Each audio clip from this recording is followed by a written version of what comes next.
I'll tell you a story and trust me, you will not be disappointed. And the story title doesn't look good and it looks a bit awkward, but trust me, I will not speak any vulgar word anywhere in between, and the story connects to you the most. Believe me, you will love it when you hear it till the end. So, this is a story of a person who had 4 wives. And this person had 4 wives and he loved his 4th wife more than anybody else. Every day in the morning, he woke up, he saw his 4th wife. More than half of his income he spent on his 4th wife. He presented her all the costly gifts and he couldn't take anything against her. If she is a little injured, a small scratch on her hand or anywhere, he couldn't take it. So he has protected her so well, he has taken care of her so well, and he loved her the most genuinely. And this is how he treated his 4th wife. Coming to the 3rd wife, and 3rd wife is nowhere less than the 4th wife for him. He equally loved her, and every time he went out of the house, whether it is parties or public gatherings, wherever he went, he took her 3rd wife with him. And he felt proud introducing her to people, introducing her saying that she is my wife, my wife, my wife. He loves the sound introducing her my wife. Meet my wife. Did you meet my wife? She is my wife, my wife, my wife. Wherever he went, he wanted to introduce her to people. Not only when he went out for parties or functions, whenever people came home, the first thing he introduced is his 3rd wife. And he feels proud to tell the society that she is my wife. And coming to the 2nd wife, doesn't matter whether he loves her or not. Nobody knows whether he loves her or not. But the only thing is he values her. He respects her more than any other wife. Every time he has to take a decision, the tough call of his life, he consults his 2nd wife, takes her opinion, and then takes it forward. Any happiness he shares with 2nd wife. Extreme sorrow comes to the 2nd wife. And he has to take a decision to start a business, let me say. So the first thing which comes into his mind is 2nd wife, whether she loves it or not. He always thinks that whether she will love it or not and then takes a decision. So that much he respects his 2nd wife, and her word is everything for him. And coming to the 1st wife, and she is one of the wives for him whom he doesn't love, doesn't hate, and doesn't even care. He will not even feel her presence, whether she is there or not, it doesn't make any difference to her. She loves him so much, but he, ignores her. He will never tell her, I love you. He will never treat her like a person. So, whatever she says, he will not even hear to those things. But she genuinely loves him. So, that is how life goes on, goes on, goes on. The days pass, the weeks pass, the months pass, the years pass, and suddenly he falls ill. He consults a doctor, and doctor says, you are going to die. Within a week you are going to die, and that's something nobody can change. You will die. He will not take it seriously. He will not believe that doctor. He will consult the world's biggest doctor. And the world's best doctor says, you will die. Within 4-5 days you will die. You are in the last stage of your life and no person on the earth can save you. You are going to die. And this person comes out and starts thinking about it that, am I going to die? Why should I die? He can't digest that fact, but he has to. Because every person who is born will die one day. So he will accept the fact that he is going to die, but he will take a call that he is not going to die alone, because that is in his hands. Dying is not in his hands, but dying alone or not is something he can decide. So he will think that I have 4 wives, let me take one of the wives with me. So let me ask one wife to come with me. So he will go to the 4th wife first and tells her that this is how much I love you, and you know how much I love you. I have spent all the money on you. So I am dying now and I want you to come with me. I know you will come with me. But just as a formality I am asking you, please come with me. And she reacts in an opposite way. She says, how did you think I will come with you? I am sorry. And she leaves the place. He keeps shouting, saying that I have invested so much money on you. I gave you all the costly gifts. I have said I love you so many times. You know how much I love you, and you are not coming with me. Then she says, no, I will not come with you. Who asked you to give all these things to me? Did I ask you? I will not come with you. I am telling you, I am not coming with you. And he is not that much disappointed because he has 3 more wives. So he will call his 3rd wife and tell her very clearly this time that I will not step out of my house without you. No day I have stepped out of my house. In parties or functions I have travelled with you. And without you, I can't imagine life without you. I can't live without you, and I can't die without you. So I am dying now. I want you to come.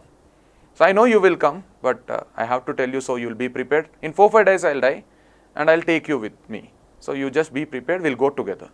And she shouts at him in such a way that, have you gone mad? Are you sick? How did you think I'll come with you? I'm leading a comfortable life here. I'm so happy here. How did you at least think that I will come with you? I'll die with you. Stop your nonsense. I'm not dying with you. I'm telling you, you die. I'm telling you, you die. The moment you die, I'll get married to somebody else. She stresses on the line that I am getting married to somebody else. The moment you die, I'll marry somebody else. And he's very, very disappointed by this line. And his heart is almost broken now. And he's feeling so sad about it that 2 of his wives have rejected coming with him. But whenever he's sad, he thinks about second wife. And he goes and conveys to her saying that this is what is happening to me. I am dying. And I want you to come with me. And she genuinely cries. She genuinely feels very sad for him. She hugs him very tight and tries to convey saying that I will not allow you to die. I'll take you to the biggest doctor in the world. And he says, you don't overact now. I went to the biggest doctor. So you just tell me whether you're coming with me or not. And she says that I will be there with you till the last minute of your life. Till the last breath of your life. I will take care of you until you die. And when you die, I'll come with you. I'll come with you till the graveyard. I will leave you there. I'll complete all the formalities. And if there are any formalities left, after 10 days or 15 days, if I have to complete it, I'll also complete it. But I'm very, very sorry. I'll not die with you. And this is what the second wife conveys. And she cries and she leaves the hall. So he is left with no other option because he never cared about the first wife. He will not even think about her. He can't even ask her whether she will come with him or not. So he is worried now. He's broken now. He's almost dead now. And the first wife voluntarily comes to him and talks to him saying that, why are you crying? How did you think that you'll die alone? Doesn't matter to me whether you love me or not. Doesn't matter whether you have given me some gifts or not. Doesn't matter whether you have cared for me or not. When you die, I'll come with you. I'll live with you and I'll die with you. Don't worry. Don't put your face like that. It's okay. I will come with you. I'll die with you and we'll die together. Don't be sad. I'm there for you. This is what she says. And after a couple of days, they both die together and the story ends here. But the most beautiful part is the story starts here.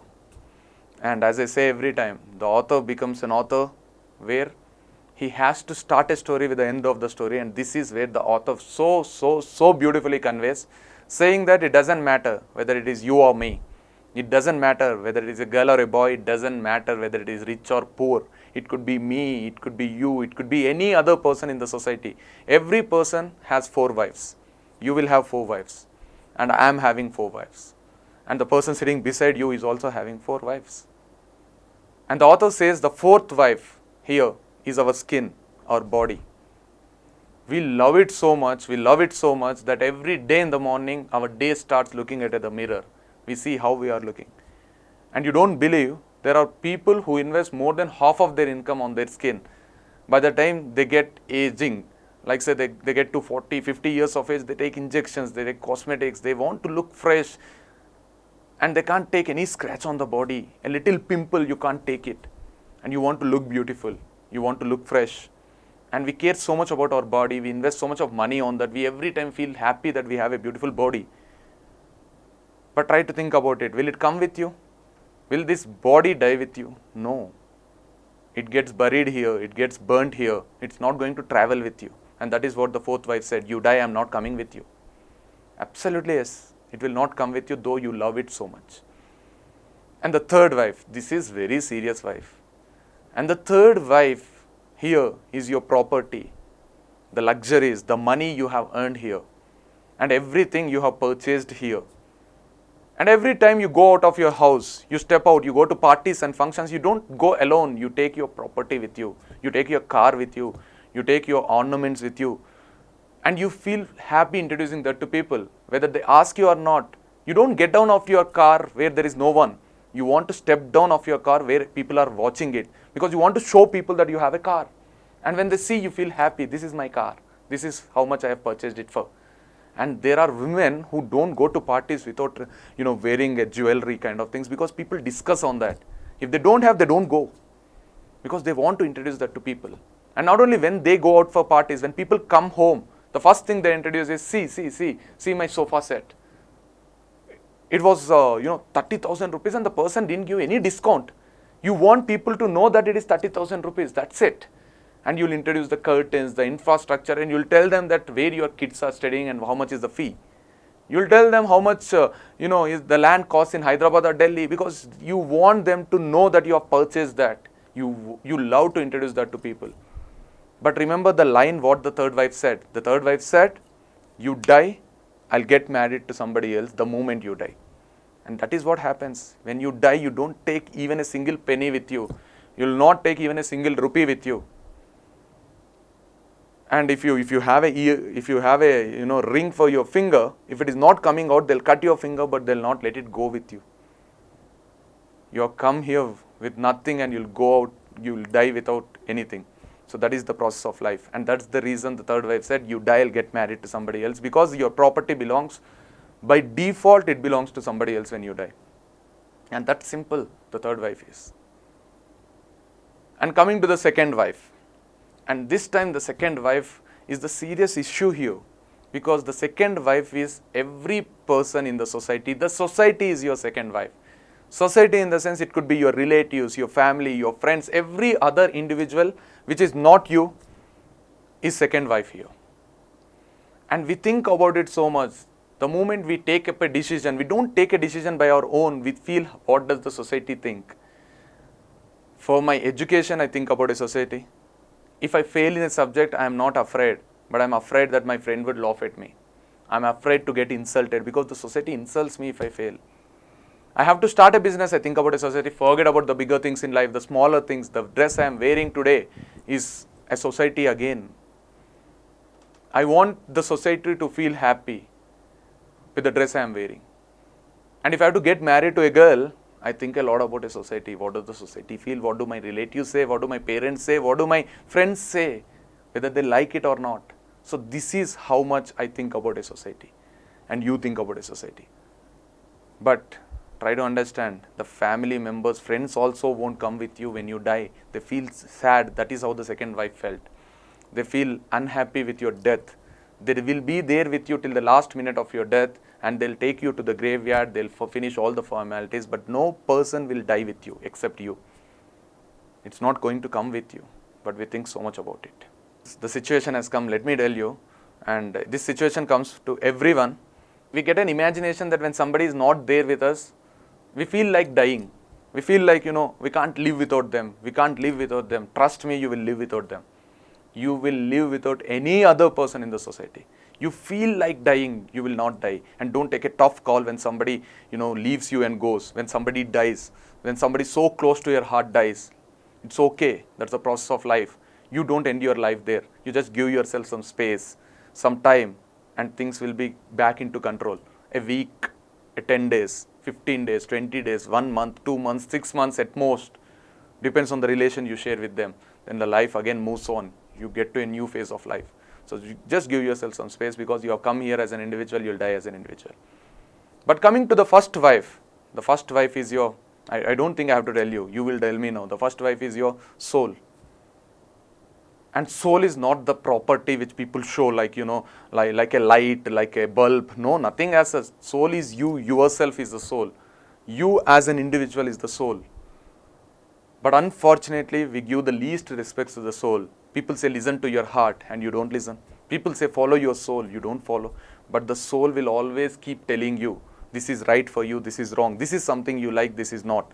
But what do you say to the soul? You just shut up. You'll ask the soul to shut up, you'll ask the soul not to speak to you, because you'll think that your soul knows nothing about you, but that is the only thing which would die with you, which would stay with you forever. And that is how the author conveys, but just give me a couple of minutes more. I'll tell you, when we are young, about say 1.5 year, when you see a 1.5 year kid, you love him so much, you want to take him close, you want to kiss him, you want to spend time with him. When he smiles at you, you feel so happy. The reason is, he's married only once. He has only one wife. That is soul. He does everything with the soul. That's the reason you love to spend time with him. There is no sarcasm. There is no, hatred in him. If you switch on a song, he would dance. He'll not think about a society because he's not married to the second wife. And he'll not think about the property or money because a 2000 rupee note or a color paper is same to him. And the fourth wife, the skin, he doesn't even care how does he look. He'll not even see the mirror. That's the reason he listens to his soul. And if he wants a red balloon, he wants a red balloon. You give him a blue balloon, he will not take it. He wants a red color because his soul is demanding for a red color. But when he grows a little older, he gets to the school, he'll get married the second time. The reason is very simple. He comes back from the school and you try to tell him something, he'll say, no, my teacher told this. My teacher knows better. No, my teacher was telling this, you don't change it. So he likes his teacher so much. And then little more, then he asks for a huge pencil with a eraser behind. Why does he ask you that? Because his friend is having that. So his friend is having that, so he wants it.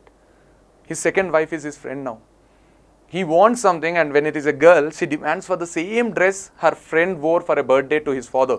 Daddy, I want the same dress, pink color, white dots, I want the same dress. The reason is, her friend wore it. As simple as that, the second wife, the society comes into play. Coming to the third wife, by the time you reach some 11, 12 years of age, the third wife, you'll get married thrice now, the third wife comes into picture. Every time we keep asking how much? How much did your mother give you a pocket money? 30 rupees, my mother gave 50 rupees. You start comparing with money. Your father is having only a scooter, my father is having a car.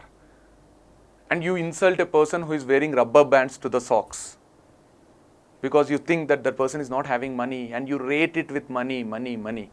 So that there comes the third wife. That means you are married 3 times, and by the time you reach this 15, 16 years of age, trust me, the fourth wife would dominate every other wife because you spend hours together in front of the mirror.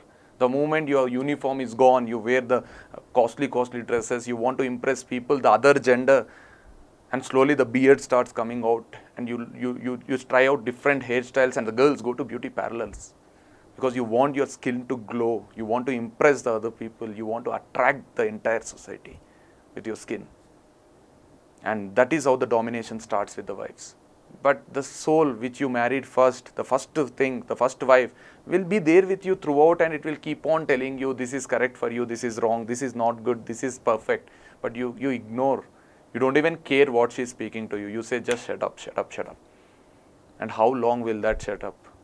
Even that wants to be with you, that wants to speak to you and listen to it, I am telling you. Just give respect to your first wife, and your first wife will take care of all the other 3 wives. The first wife will put the 3 wives in their own places. This is what you have to do. So it will take control of 3 other wives. Otherwise, the 3 wives will take your control, will control you. And you will be in their control, and that is the disgusting life you can lead. So just respect your first wife and things will start happening. And people say it's practically impossible. How is it impossible? There are a lot of people who are following their heart. There are a lot of people who are leading their life so happily. So that is because they respect their first wife. So this is how the story ends, but such a beautiful thing. So let us try to practice this. And thank you so much. I'll come up with another story very soon. This is Crisna Chaitanya Reddy, and I would like to end my story here. Thank you.